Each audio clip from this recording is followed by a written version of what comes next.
She lay her head on his chest and tried not to think of his wife. He fiddled with her hair and stared at the wall ahead, already thinking of elsewhere and other things. Apart from their breath, the room was quiet. The sunlight shone through the curtains, lying them out in a haze of gray. It was she who interrupted the silence. She always, despite wanting to keep him, opened her mouth and sent him away.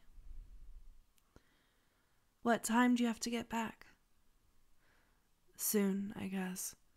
I've got to go to the office and pick up some stuff, and then, well, I think I have plans later."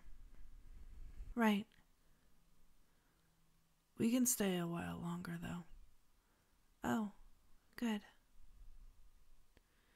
She'd learned to love and hate at exactly the same time. She was still pressed naked into him, but was filled with such quiet rage. She knew it was pointless articulating it. The afternoon would just end badly, screaming, yelling, him storming off. She'd think she was right, but tomorrow she'd crumble and call him. Even though she was the person wronged, she'd end up bearing the apology.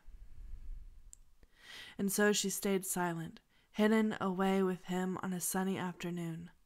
Lovers, friends, looking forward to a quickie and another goodbye.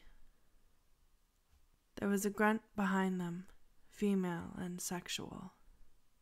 They both stared at the bare wall beyond the headboard, as if they'd be able to peer through it. "Looks like someone has the same idea we do," he said. "That's what hotels this cheap are for, darling. Anybody checked in now is busy humping." The woman next door cried again, a high-pitched yelp, enjoying the most pleasurable pain. "Do I sound like that?" she asked. It was one of their jokes that the little moans she'd thought were contained in her head were actually loud and projected. "No, yours are more prolonged," he laughed. The woman next door yelped again. "I wonder what he's doing to her," she said. "How do you know it's a he?" "Ugh, don't do that," she said. "Please keep your adolescent thoughts to yourself, please. Let's assume it's a man and a woman.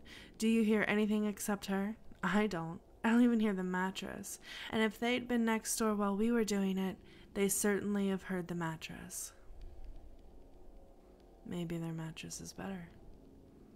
"Oh, come on. How many times have we been to this dump? Have we ever had a good mattress? Do you really believe that's the only good mattress they're hiding from us?" "It's the best I can afford, babe," he said. "It's the most I can spend without—" He always hesitated to say his wife's name, noticing. The woman cried again and then gave a quick, harsh sigh. She raised her head from his chest and studied the wall hard. "Are we sure she's okay?" "She's fine," he said. That didn't sound like she was having fun. She was whispering now. He whispered back, "Maybe that's just how she sounds. Maybe it's S&M and he's tied her up in some ridiculous position.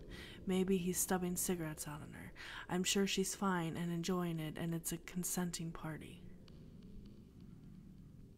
The next cry was long, the clear sound of pain in her larynx. It shuddered the wall. There was a gasp where she tried to draw air into the pit of her lungs, then another elongated scream. "She's fine and enjoying it and is a consenting party?" she asked. He was looking over his shoulder, concern now on his face. He let go of her, and for once she didn't try to hold on to him. He picked up the glass from the bedside table and placed it to the wall. He stood at the wall for a long minute, trying to hear the happenings of the next room. Finally, he let go and stepped back. He smiled at her reassuringly. "Whatever's going on," he said, "it stopped." Her next cry was awful. The word no ripped from her stomach and dragged out so that the last of the syllables barely had the air to carry them forth. He dropped the glass, and it shattered on the floor.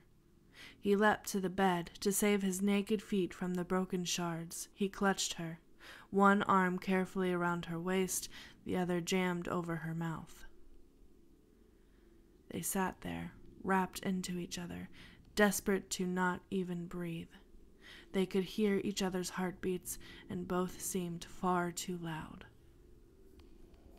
They heard a step in the next room, shuffling and light, so they could only just pick it out. It made its way slowly to the wall, and then smacked itself into it.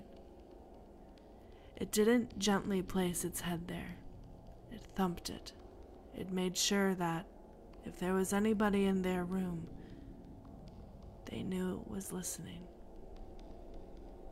They thought they could hear breathing in the next room. They thought it came from just the other side of the wall.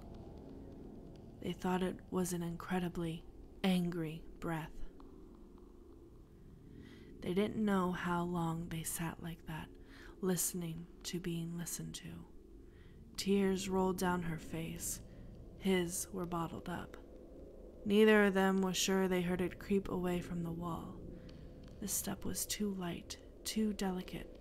They only knew, absolutely knew, the next time the woman screamed. "Be quiet," he whispered. "If I let you go, please don't make any noise."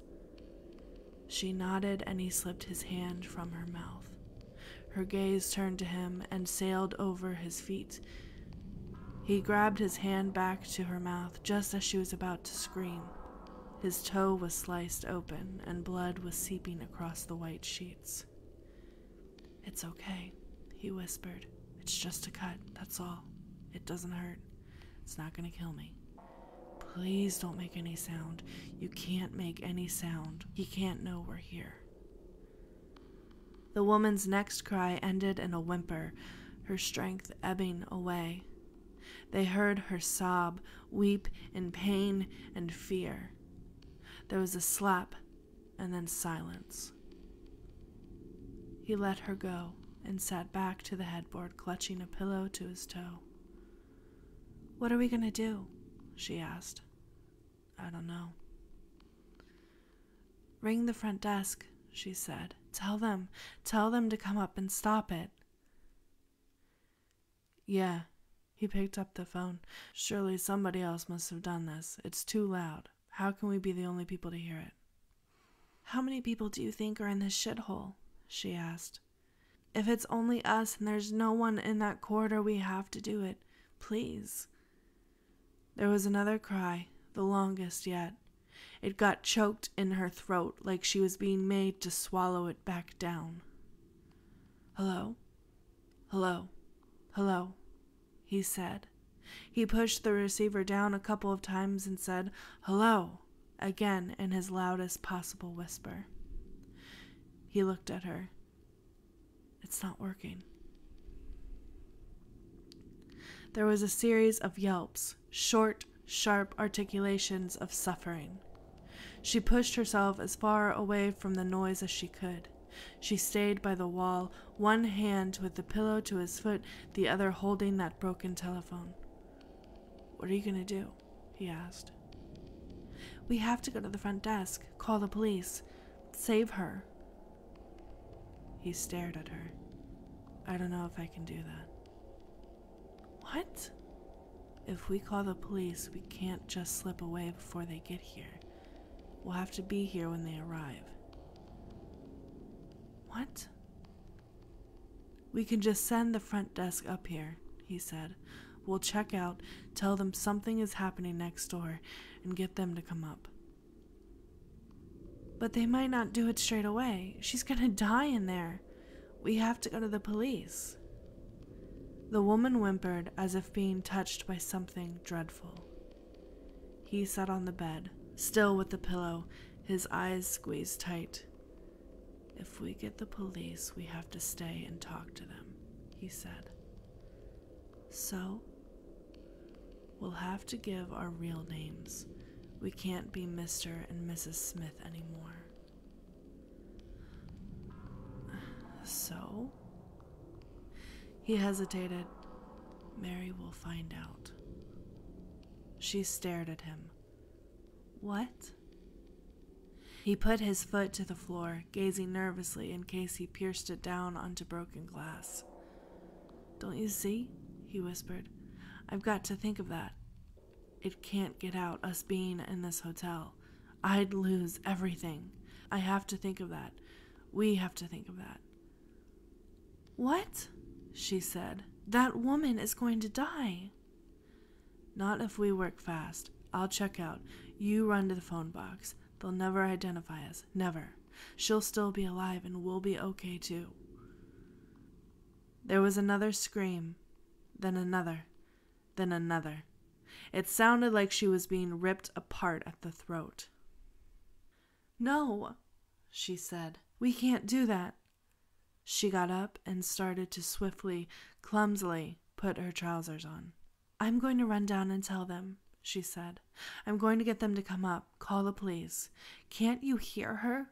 We have to stop it now. She pulled her trousers on and started to fumble with her blouse. He leapt across the glass at her. She staggered backwards onto the wall. He dropped to the bed. What are you doing? Let me go first. Let me get out of here. I'm sorry, but it's got to be this way. I can't be caught here. She's going to die. Is your wife so important you'd put her above this? There was another scream, the most tortured yet, a scream that grabbed hold of their innards and yanked them around. It was drawn out, terrifying, final. He clutched his hands to his head, tears blinding his eyes. Oh no, he cried. And they heard that step again, the light, shuffling step. And simultaneously they realized how loud their voices had got. They looked at each other, too scared to scream, whisper, or breathe. Just nervous eyeballs peering at nervous eyeballs, a trembling apparent on both their skins. The step moved away from the wall, and they heard the door next door open. The corridor had a thicker carpet, and it was harder to hear, but they knew which way it was coming. He sat on the bed, naked, shivering, bleeding. She stood, hastily dressed, tears running down her petrified face. They waited apart. There were 3 heavy knocks on their hotel room door.